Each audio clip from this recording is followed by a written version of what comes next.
In this episode of Junkyard Art, we have Cartwheel Scarecrows. We live in a very fall festive area.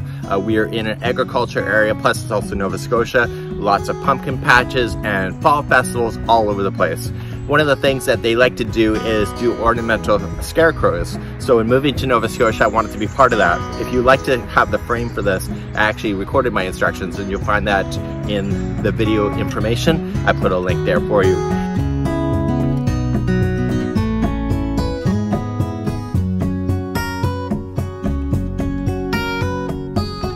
This is just a frame that is just like it is, and you just have to dress it. The only thing is that you have to put the pants on and the arms on before you actually get the item to secure itself, because you're never going to be able to get the pants on if the legs are spread. You go, ah!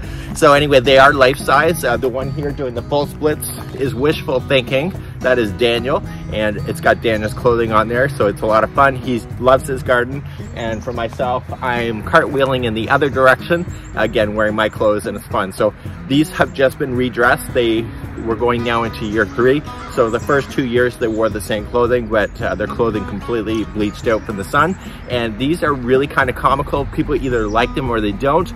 The one UPS driver just thinks they're a kick when he comes up the laneway. So, well, I got lots of brush. Maybe I'll put that around the bottom here and actually light it up. Oh, I'm gonna call it the Burning Man.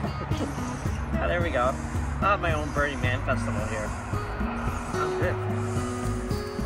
A lot of fun to make. Really enjoy these things. They do freak out the dog once they're done because they do look human, and it's fun.